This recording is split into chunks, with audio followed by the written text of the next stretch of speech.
नमस्कार प्रिय मित्रों, मैं ज्योतिषकार कमल आप सबका हार्दिक अभिनंदन करता हूं आपके अपने इस प्यारे यूट्यूब चैनल अलौकिक साधनाएं में। दोस्तों, आज मैं आपको 1968 में छपी एक जादुई किताब, उस किताब में इतर योनि की शक्तियों को बहुत शीघ्रता से, प्रचंड आकर्षण से अपनी तरफ आकर्षित करने के लिए कई प्रकार के तांत्रिक उपाय दिए हुए हैं। कई प्रकार की इतर योनि की शक्तियां हैं जिनको बुला करके, जिनको प्रसन्न करके इंसान अपना काम करवा सकता है। बहुत सारी चीजें ऐसी है जो दिन विशेष की है, बहुत सारी चीजें ऐसी है जो नक्षत्र विशेष की है, बहुत सारी चीजें ऐसी है जो अलग अलग संयोगों से बनती है। तो वो सारी चीजें उस जादुई किताब में लिखी हुई है। उस किताब में एक शक्ति है जिसका नाम है सुंदरी देवी। वो शक्ति कौन है, उसको बुलाने का तरीका क्या है, आज मैं विस्तार से आपको बताता हूं। ये जो काम है, ये काम आप किसी भी सिद्धरात्रि से कर सकते हो। महाशिवरात्रि, जिस दिन शक्तियां अपना द्वार खोल देती है, जिस दिन द्वार खुल जाता है और शक्तियां आराम से पृथ्वी के सबसे ज्यादा नजदीक होती है। होली, जिस दिन शक्तियां पृथ्वी के सबसे ज्यादा नजदीक होती है। दीपावली, जिस दिन शक्तियां पृथ्वी के सबसे ज्यादा नजदीक होती है। और ग्रहण काल, जिस दिन शक्तियां पृथ्वी के सबसे ज्यादा नजदीक होती है, उस दिन उन्हें बुलाना बहुत आसान रहता है। तो ऐसी ही एक शक्ति का जिक्र उस किताब में है। आज मैं वही आपको बता रहा हूं कि एक रात, जैसे शिवरात्रि आ रही है, महाशिवरात्रि, तो महाशिवरात्रि पर कर सकते हो। ग्रहण आ रहा है, ग्रहण सिर्फ चंद्र ग्रहण, सूर्य ग्रहण नहीं, चंद्र ग्रहण पर यह काम कर सकते हो। आप होली दीपावली में यह काम कर सकते हो। तो आप कभी भी करो, आपको अपना हिसाब देख करके कर लेना। बताना मेरा काम है, करना आपका काम है। किसी को करना हो तो कर लेना। दोस्तों, जिस शक्ति का आज मैं जिक्र कर रहा हूं, उस शक्ति को बुलाने का पहले तो मैं आपको मेथड बताता हूं, तरीका बताता हूं।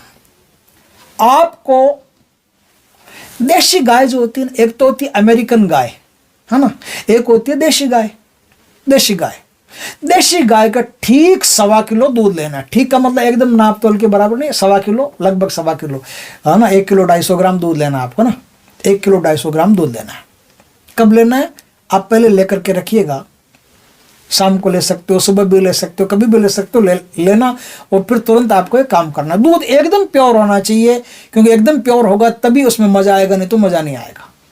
तो क्या करना है, उस 1.25 किलो दूध को एक बर्तन में डालना है।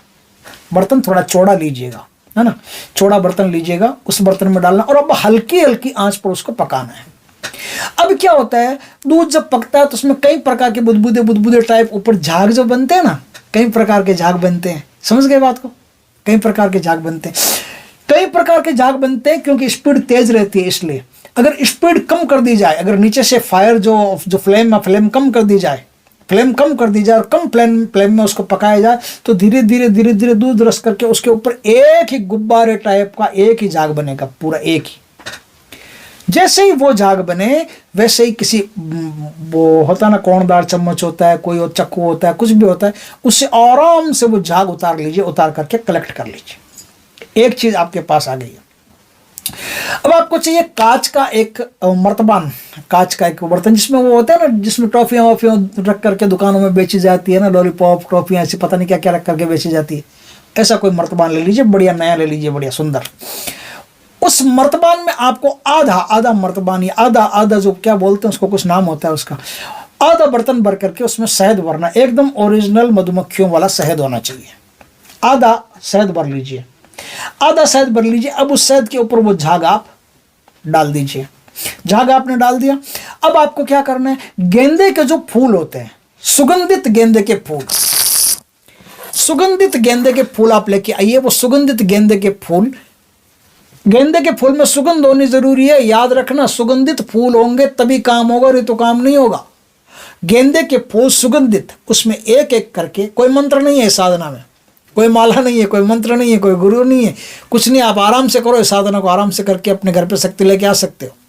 तो गेंदे के फूल एक एक करके उसमें आप डालते जाइए और फुल भर जाए, पूरा भर जाए, पूर्णतया एकदम परिपूर्ण हो जाए, तब उसके ऊपर लाल रेशमी वस्त्र ढक दीजिए। लाल रेशमी वस्त्र ढक करके किसी मोली से हो या किसी लाल धागे से हो या किसी से भी आप उसको बांधना, किससे उसका कोई जिक्र नहीं, किसी भी धागे से आप बांध सकते हो। ठीक है, बांध दिया आपने। अब ये बर्तन लेकर जाना आपको एक ऐसे लंबे चौड़े मैदान में जहां कोई भी पेड़ नहीं हो, दूर दूर तक कोई पेड़ नहीं हो, ऐसे किसी मैदान का आप पहले ही चयन करके रखिएगा कि मेरे को वहां जाना है।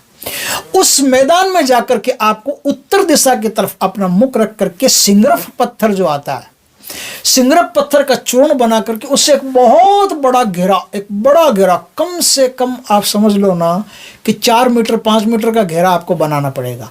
4-5 मीटर का एक बड़ा घेरा सिंगरफ पत्थर के चूर्ण से आप वो घेरा बना लीजिए। घेरा बना करके और अब उसमें सवा हाथ का मतलब होता है, एक तो ये हाथ हो गया, इतना हो गया और थोड़ा सा आगे और, मतलब इतना और, तो सवा हाथ आपको ठीक बीचों बीच, मैदान के ठीक बीचों बीच एक घेरा बनाना है और घेरे के बीचों बीच आपको एक खड्डा करना है। खड्डा कर लिया आपने। अब आपको वहां बैठ करके सुंदरी देवी का आह्वान करना है कि हे सुंदरी देवी, मैं आपको प्रसन्न करने के लिए कार्य करने जा रहा हूं, मुझ पर कृपा करना और मुझ पर प्रसन्न होना, मुझे अपने दर्शन देना, मेरे सामने प्रत्यक्ष होना, मेरे सामने हाजिर होना। हे देवी, आप बड़ी दयालु हो। इस प्रकार के लंबी लंबी 2-4 बातें, मीठी मीठी बातें उनके सामने करनी है। जैसे ही आप उस सवा हाथ गड्ढे में वो बर्तन डालने की कोशिश करोगे, तुरंत आपको रोक लेंगे। रुक रुक रुक भाई, रुक भाई, इतनी क्या जल्दी है, वेट वेट वेट वेट। बोलेगी क्या बात, क्यों बुलाया हमको, किस लिए बुलाया, क्या काम क्या है हमारा, हम अपनी दुनिया में, तो अपनी दुनिया में खुशी से रह नहीं सकते। तब आपको कहना पड़ेगा काम कोई बड़ा नहीं है देवी, मेरा तो छोटा सा काम है, ये काम आप कर दो। उनके लिए तुम्हारा बड़ा काम हो, कितना ही बड़ा काम हो, भारी से भारी काम, उनके लिए तो छोटा सा है। तो आपको ये बोलना पड़ेगा कि मेरा छोटा सा काम है देवी, बड़ी कृपा होगी आपकी, मेरा एक काम कर दो। तो उनको ये बात बोल करके कि मेरा एक काम कर दो, वो बोल देगी हाँ ठीक है काम कर दूंगी। आपको सिर्फ एक ही काम करवाना हो तो वो बर्तन उनको देना पड़ेगा, बर्तन खोल करके उनको देना पड़ेगा, बंद मत देना। वो अगर एक ही काम करवाना तो फिर दोबारा नहीं आएगी, आपका एक काम में काम खत्म हो गया। ठीक है, अगर आप चाहते हो कि शक्ति आपके साथ में रहे तो उनको बोलना पड़ेगा कि हे शक्ति, हे देवी, मैं हमेशा हमेशा आपको अपने साथ में रखना चाहता हूँ। मैं चाहता हूँ कि आप मेरे हर काम में मेरा सहयोग करें, ये वो जो भी आप ऐसा शक्तियों को सिद्ध करते हैं ना, तब वो शक्ति आपको कोई टास्क भी दे सकती है। तब वो शक्ति आपको कोई जैसे कुछ बोल सकती है कि आपको ये काम करना पड़ेगा, ये करना पड़ेगा, आपने वो कर लिया तो शक्ति प्रसन्न हो सकती है। लेकिन तब क्या करना पड़ेगा, वो कह दे, आप यदि उसको साथ में रखना चाहते हो तो वो कह देगी अगर साथ में रखना चाहते हो तो फिर इस बर्तन को जमीन में दफन कर दो। तो बर्तन को जमीन में दफन करना पड़ेगा। अब दफन इस प्रकार से करना पड़ेगा कि आपके अलावा जिंदगी में जरूरत पड़ जाए तो कोई दूसरा उसको खोल नहीं सके। इस प्रकार से उसको ना सेट कर देना, क्योंकि अगर किसी ने भी खोल दिया तो सिद्ध हुई शक्ति आपकी चली जाएगी छोड़ करके, और आप इंतजार करते कहाँ गई कहाँ गई कहाँ गई ढूंढते फिरोगे, हाय सीता हाय लैला करते फिरोगे ना।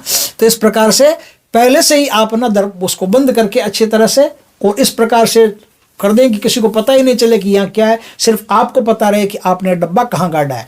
अगर आपको कभी भी उनको विदा करना है कि अब आप अपनी दुनिया में जाइए, विदा करना है, तो वो डब्बा खोल करके, वो जो खड्डा है ना उस खड्डे को खोद करके वापस डब्बा निकाल करके बड़ी पवित्रता से डब्बा खोल करके एक एक चीज़ को, पूरे डब्बे को आप गंगा नदी में विसर्जित कर दीजिए। विसर्जन करने के साथ ही शक्ति आपसे विदा लेकर के चली जाएगी, फिर आपको कभी परेशान नहीं करेगी। इस प्रकार से शक्ति है, इसमें कोई भी प्रकार का खतरा नहीं है, कोई डर नहीं है, कोई तनाव नहीं है, कुछ नहीं है। सिगरेट का घेरा जरूर बनाना पड़ेगा, नहीं तो आगे मुश्किल हो सकती है। तो इसके अलावा और इसमें कुछ भी, कोई भी खतरा बतरा नहीं। आप चाहो तो एक रात में, महाशिवरात्रि की रात या होली की रात या दीपावली की रात, कभी भी इस शक्ति को अपने जीवन में शामिल कर सकते हो। और जो वो टास्क देगी, जो वो काम बताएगी कि भाई इस प्रकार से तुमको काम करना पड़ेगा, या ये हमको भोग देना पड़ेगा, या ये काम हमारा करना पड़ेगा, तो वो आपको करना पड़ेगा। उसमें कोई ऑप्शन नहीं है, कोई विकल्प नहीं है। हाँ, उनसे रिक्वेस्ट कर सकते हो कि इसमें ये कर सकता हूँ क्या, ये कर सकता। हमसे अक्सर पूछते हैं ना गुरु जी, ये होता है तो वो हो जाता है क्या, वो होता है तो ये हो जाता है क्या, साधना कर रहा हूँ ये कर सकता हूँ क्या, वो कर सकता हूँ क्या। तो वो आप उनसे पूछ सकते हो। एक बार में मना कर दे, दूसरी बार पूछना गुनाह है। दूसरी बार पूछ लिया गए काम से, दूसरी बार उनको कोई चीज़ नहीं पूछनी होती है। एक बार उनका आदेश मिल गया, उन्होंने कह दिया कि यही काम करना है तुमको, तो फिर बस अब गर्दन कट जाए, यही काम करना है, लोहे की लकीर है वो।